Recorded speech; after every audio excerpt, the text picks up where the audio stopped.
Our next speaker is someone who does work in government, and he's here to discuss and tell us more about what his agency does when it comes to the grand scope of advertising and marketing.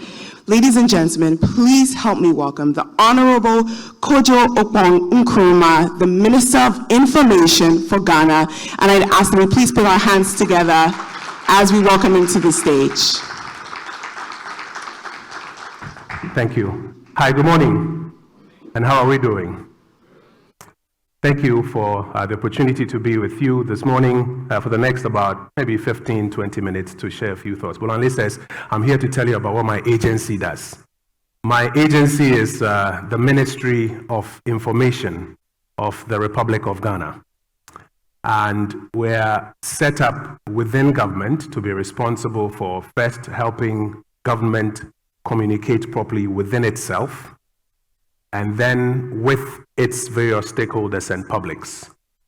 And if you have difficulties in the private sector doing this job, you can imagine what it is like in the public sector. This morning, I want to spend a few minutes to speak to you on the subject, Africa Rising, like we've always been talking about, but within a slightly different context, a context of what a government agency like mine sees the task ahead of us. And I want to start by, just going to a dashboard of what I found on Google. So I just Googled Africa Rising, and I went for images to see, what pops up when you say Africa Rising. And you would find that the conversation of Africa Rising has been going on for a while now. A little over, 20, 25 years we've been talking about Africa Rising. And one of the first questions that came to mind was, how come we've been talking about Africa Rising for the last 20, 25 years and we haven't changed the conversation to Africa has risen, or the next phase of Africa, or what? And we are still talking about Africa Rising. And how far have we really come with this journey of Africa Rising? It got me thinking about what different people think when you say Africa in the first place. And actually, when you start talking about Africa and trying to find out what Africa means to different brands, corporate brands, government brands, other brands, Africa means different things to different people. And the challenges and opportunities and the concept of Africa Rising means different things to different people. So as far back as 2014, the WEF on Africa, some of their panels, had a number of interesting personalities commenting on what they thought Africa Rising and Africa was. And I'm going to start from there, trace it to now, look into the future, and talk about what agencies like mine are doing and what your agency can do to help us succeed. Good deal? Deal. So, the Bharti Airtel Group, very big from India, then tried to expand around the world, now pulling back a little bit. I think it was Sunil Bharti in 2014 who said he sees Africa as an article of faith, a leap of faith, a jump of faith. Something that could happen if we jump into it, maybe it will happen. Imam Properties, Mohamed Alaba was talking about Africa going through pains, but potential out there. Maybe if we're able to overcome the pains, this continent of what? Poor, hungry people, not a lot of opportunities. Maybe if we get out of it, there may be some things out there that we could look out for. The Chinese guys were talking about the fact that Africa's rise will make the world more stable. So Africa was a landing zone, strategic landing zone for them, where if they were able to help stabilize, progress, and rise, the world would be a better place. Not so much about Africa itself rising for its own sake. And you could go on and on. Even for some of our own people, Stephen Olabisi from Nigeria was talking about the fact that this is the right time for anyone to come and invest in Africa. That's 2014. So I don't know if it's still the right time or if it's been the right time for a while or it'll be a right time in the future. But the point I want to make with this is that Africa Rising and Africa means different things to different people. What does it mean to your brand? What does it mean to public agency brands like mine? And how do we coalesce in a safe landing zone to agree on what it means and to move forward with it? Now, my conversation today I seek to traverse about 6 major pillars. I want to talk about the relevance of this concept of Africa Rising. I want to trace a recent history, some of the basic things we can see as evidence of Africa rising. Of course, there are challenges that I'll speak to. There are still opportunities out there that we want to talk about. And I think we need to redefine the conversation of Africa rising in the new context, your brand and my brand, and how we can get it forward, and then see if we can align and make some progress. So let's explore this together. So why is this concept of Africa rising still relevant today? After about 20, 25 years of this conversation, why is it still relevant today? It's relevant today for a number of reasons. I don't mean to say that this is an exhaustive list, but I think that these are some of the highlights for which reason it's relevant. It's relevant today because, first of all, we are a continent, no doubt, that has a lot of wealth. And I'll take my time to explain what the wealth is about. It may be in resources, in people, in many other areas. But we're a very rich continent. Yet, as people, many of us are very poor. And so we have an opportunity, a challenge, to try and align the wealth of the continent with the poverty of the majority of its people, and hopefully align it upwards, not bring the wealth down, but to get the people up to a point where the wealth of the continent means something for the majority of the people. So it's an opportunity to rise. That's why it's still a relevant conversation today. It's still a relevant conversation today because when you look across Africa and you compare Africa to many other jurisdictions, I think we can honestly say that we are still a weakly governed people. The Queen, Her Majesty the Queen, just passed on. And hundreds of millions of people were glued to their television sets, watching how in the midst of pain and discomfort, the British establishment was still so well organized and governed.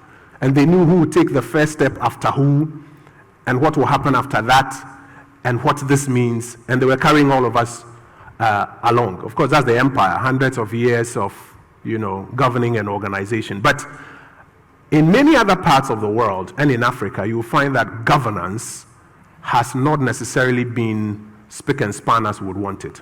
And in Africa as well, we can agree that our governance systems are still weak. And it gives us an opportunity to strengthen our governance systems and hopefully use those governance systems to deliver better value to our people. So that conversation is still relevant. It's still relevant because, tied to the first point I made about rich but poor, is the fact that the average African, the individual African, still has very low per capita income. If you look at the average earning of the average African, in my village or in your village, you'll find out that our per capita incomes are still very low. And yet Africa is full of opportunity around us. You can just walk out here and turn to your right, and you will see the opportunities that abound, whether it's in resources or it's in people or it's in potential out there. So the conversation is still very, very relevant today. Now, apart from the conversation of relevance, I want us to talk briefly about some of the historical antecedents in our recent past that show that the story of Africa rising is real.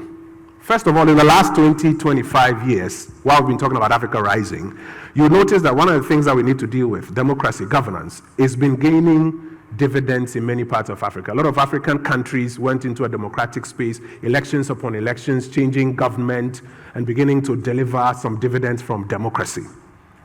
Apart from the expanding democracy, you also find out that what democracy is supposed to deliver, which is growth, development, improvement in quality of life, somewhat started showing up.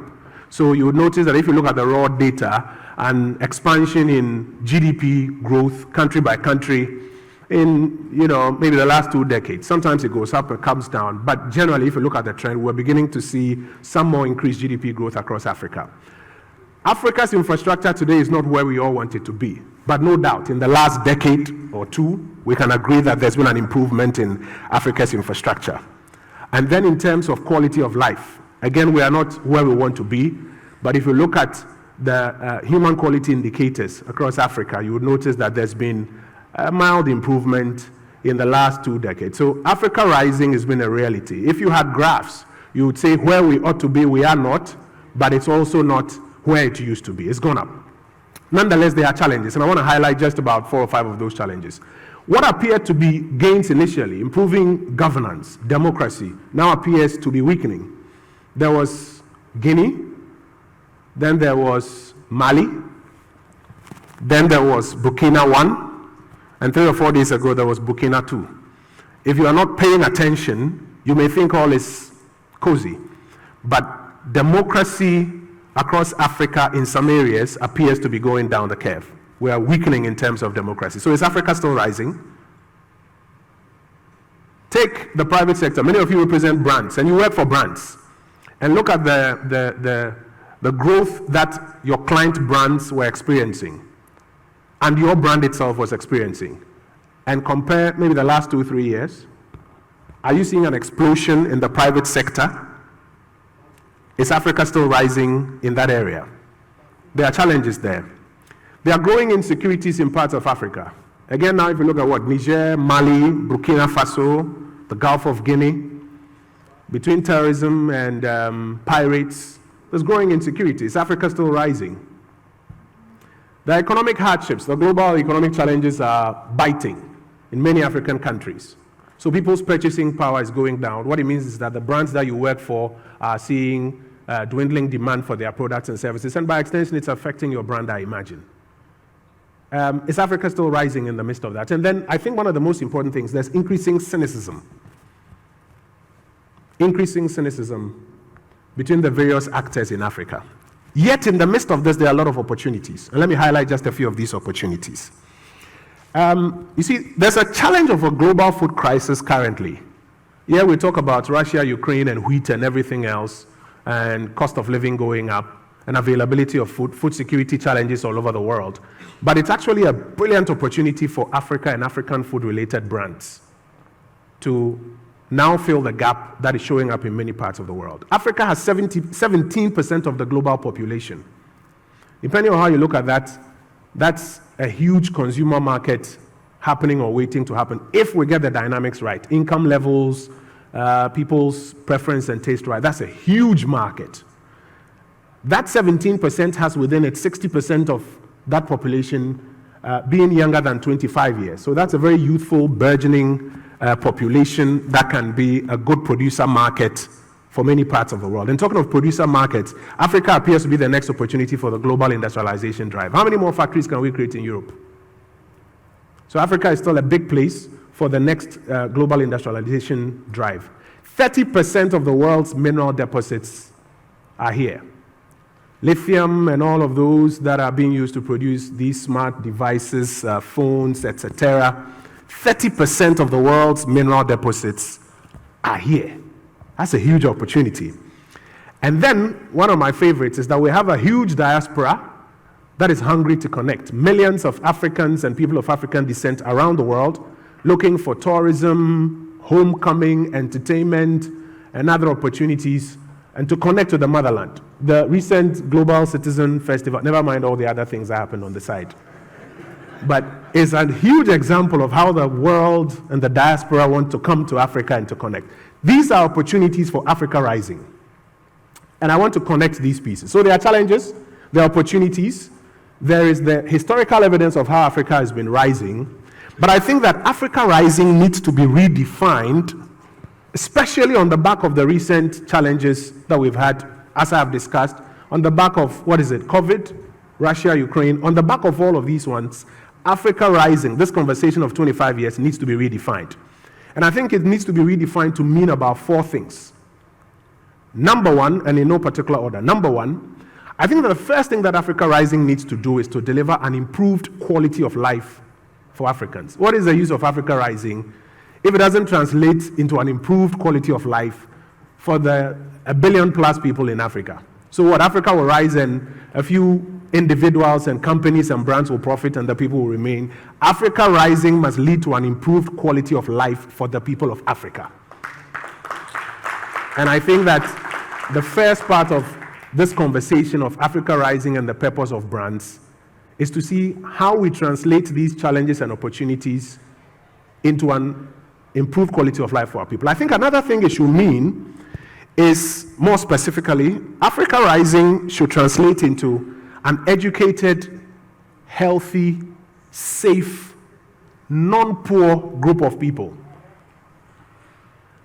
Again, if we're going to exploit all of this lithium and gold and 17% of the global population and build all of these factories around, what is the use if we can't translate it into an educated, healthy, safe, and non-poor people?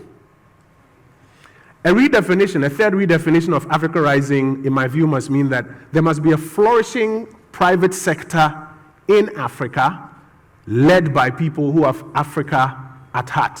That includes Africans and non-Africans who have Africa, because there are some Africans who don't have Africa at heart. And there are some non-Africans who have Africa at heart. And so what I'm saying is that Africa Rising must also lead to an appropriation of the opportunities in Africa to the benefit of a flourishing private sector in Africa, led by people who have Africa at heart. And very finally, Africa Rising must translate into an environment that we can be proud of, the built environment and the natural environment. It must translate into an improvement in what? Infrastructure around us and the natural environment. We can't exploit all of these and leave the environment haywire. And we can't exploit all of these and take advantage and make value out of it and still not see the development translate around our roads, bridges, hospitals, schools, etc. So when we say Africa Rising, in the midst of the history, the opportunities and the challenges today, respectfully, colleagues, I want to submit to you that brands like yours and mine must focus on how to get it to translate into an improved quality of life for our people, educated, healthy, safe, non-poor people, a flourishing private sector, and an improvement in an environment that we can be proud of. This is what it should mean. And it should call for purposive alignment. So I'm coming home. This alignment, in my view, requires four brands to work together to align if we are going to A, redefine Africa Rising, and B, translate it into some of the objectives that I'm respectfully submitting to you this morning. And the first group of people who must respond to this call are the people in the public leadership brand. So in Ghana, President Akufo-Addo is a public leadership brand. Former President John Mahama is a public leadership brand. I like to deceive myself that I'm a public leadership brand myself. Am I? So, public leadership brands must understand that Africa Rising, redefined, calls on them to deliver something, and we'll speak about that shortly. But I think that one of the brands that must respond to this call, as you mentioned, are the public leadership brands that are responsible for providing broader leadership for Africa Rising. I think a second group, a brand that also must respond to this, is the public institutional brands. So like the agency that I work for, the Ministry of Information and the Information Services Department, like many of the public service agencies we're talking about, Electricity Company of Ghana, they are very popular these days, I hear. I don't seem to know why, but I hear they are popular. Electricity Company of Ghana, Ghana Highways Authority, the National Health Insurance Authority. These public institutional brands must understand that they have a role to play in Africa Rising as redefined, or what I like to call Africa Rising 2.0. The Ghana Commodity Exchange, they have a role to play in Africa Rising 2.0. I think another brand, another group that must respond are the private sector brands. And I group them into two subcategories: your client brands and you. So the Guinness, the Coca-Cola, the Fan Milk, by the way, none of them has paid me to mention their name here. But all of these corporate brands, and you who help them to manage their brands, they all have a responsibility if we are going to achieve this Africa Rising 2.0. And then, most importantly, brand you, the people who have Africa at heart. This comprises mainly citizens and other people who have Africa at heart. Now, I want to submit to you respectfully that if these four brands are not aligned, we cannot achieve Africa Rising. None of these four brands can do this alone. The best private sector organization developing the best products and services on its own, minus the other three, cannot help us get to Africa Rising. If you take what happened in Kenya with the advent of electronic money, it was led mostly by private telcos, private sector brands, research and development, invested a lot, developed a service and a product that will serve people. But if the public leadership brands did not recognize it, and the public institutional brands, the regulators, did not make way and create regulation that made it easier for them to step up to it, and if the citizens and other players did not play their part, M-Pesa would not have succeeded in East Africa and become mobile money around Southern Africa and now in West Africa and in Africa and around the world, electronic or mobile money becoming such a big thing. No matter the kind of innovation that the telcos there had come up with. If the public leadership brands come up with a brilliant idea, I remember my boss saying that I'm going to put my presidency on the line to fight illegal and irresponsible small-scale mining. If the public leadership brands even get it and commit to it, and the public institutional brands don't play their part, the private sector brands don't play their part, the people don't play their part, we're not going anywhere. So Africa Rising 2.0, respectfully, in my view, is not just about this highfalutin concept of graphs going up, but it's about what these four brands can align on to achieve that. And I'll give you a few examples. Let's say healthcare. Find a public leadership brand that says, I want to ensure that my population is healthy and deploy good healthcare across the country. If the Ghana Health Service, the Nurses and Midwifery Council, the nursing training colleges are not aligned, are not investing in ensuring that the quality of healthcare is being delivered, it doesn't matter what you postulate at the top. If the private sector brands that are supposed to produce, the medication, bring in the medication, are bringing in fake products, are not delivering the kind of inputs that you require, and the people themselves are interested in cutting corners, etc., you won't get there. And I could go on and on and on with some more examples. If we decided to build the best bridges, and we committed ourselves from the public leadership point of view, and even the public institutions were aligned, and the contractors are not doing a quality job, or the contractors are doing, but the brand you is not willing to pay up whatever is required to pay the contractors, won't get it. So I'm going to end my conversation on this point here. Purposive alignment between these four brands is what it will take for Africa Rising 2.0 to happen. Without it, we are not going there. What do we need to make it happen? I want to respectfully submit to you four things. One of the things that we have lost and we are losing, and it's very dangerous for us, is trust. There's a decline in trust between these four brands. Public leadership brands, public institutional brands, the people themselves, private sector brands. And there's a decline in trust. Everybody believes that nobody is going to deliver what they are talking about, and that you can cut some corner before you get what you're looking for. One of the four things that we need, if we're going to get the alignment of these four brands to achieve Africa Rising 2.0, is trust. So for us as an agency of government, we are trying to build some more trust. We may not be succeeding every day, a lot of difficulties in that exercise, but we're trying to build some more trust between us and the other three brands. And we're asking our institutions and the public sector institutions and our agencies to work to build more trust. I think that you need to also submit to your client brands and yourselves respectfully that we have to work to build some more trust. Else, we will not have that glue that allows us to achieve Africa Rising 2.0. A second thing that we need, I think, is positivity. Positivity. There's an increasing cynicism, particularly between public institutions and public leadership brands on one side, and then you have people and private brands on that side. And this increasing cynicism of nothing can be done, it won't work, is something we have to work out. We need to engineer some more positivity in the system. And if I may go a bit spiritual, if you allow me, I'm Christian. God, we are told, created the whole world by the power of his word. What we speak happens. So if we increasingly keep speaking that it cannot be done, it will not happen, it is not going to happen, we are speaking a self-fulfilling prophecy into being. And I think that we need some more positivity in this Africa Rising enterprise. I think another matter we need to focus on, another ingredient we should look at, is competence. So your client who is promising a new product, how competent is his team to deliver on that product that he's promising? Because a brand is not just a promise, it's a promise fulfilled. So if he is promising to deliver a product in a particular timeline or a service in a particular timeline, the promise is not enough, but how competent is his team to deliver on it? How competent is your team that is also promising him that you're going to take his brand to the ends of the continent and let everybody know and experience their brand? How competent are the public institution brands? If we say that, lights are out and we'll fix it in 24 hours, how competent are the people behind the public institutional brands? How competent are we, the public leadership brands?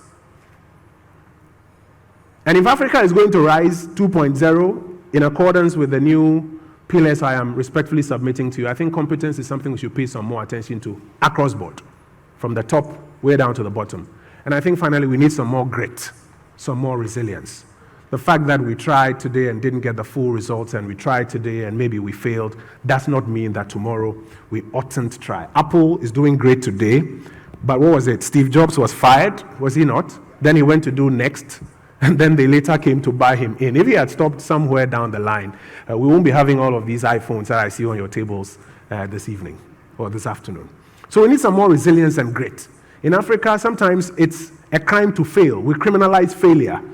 But I think that we need to encourage a lot more resilience and grit. And if we do that, we should be in a good stead to get closer to Africa 2.0, as I have tried to redefine. I want to end my submission to you this morning by saying to you that it is actually possible because other people have done it before. I was just asking you, how many more factories can we build in Europe? Because they have industrialized.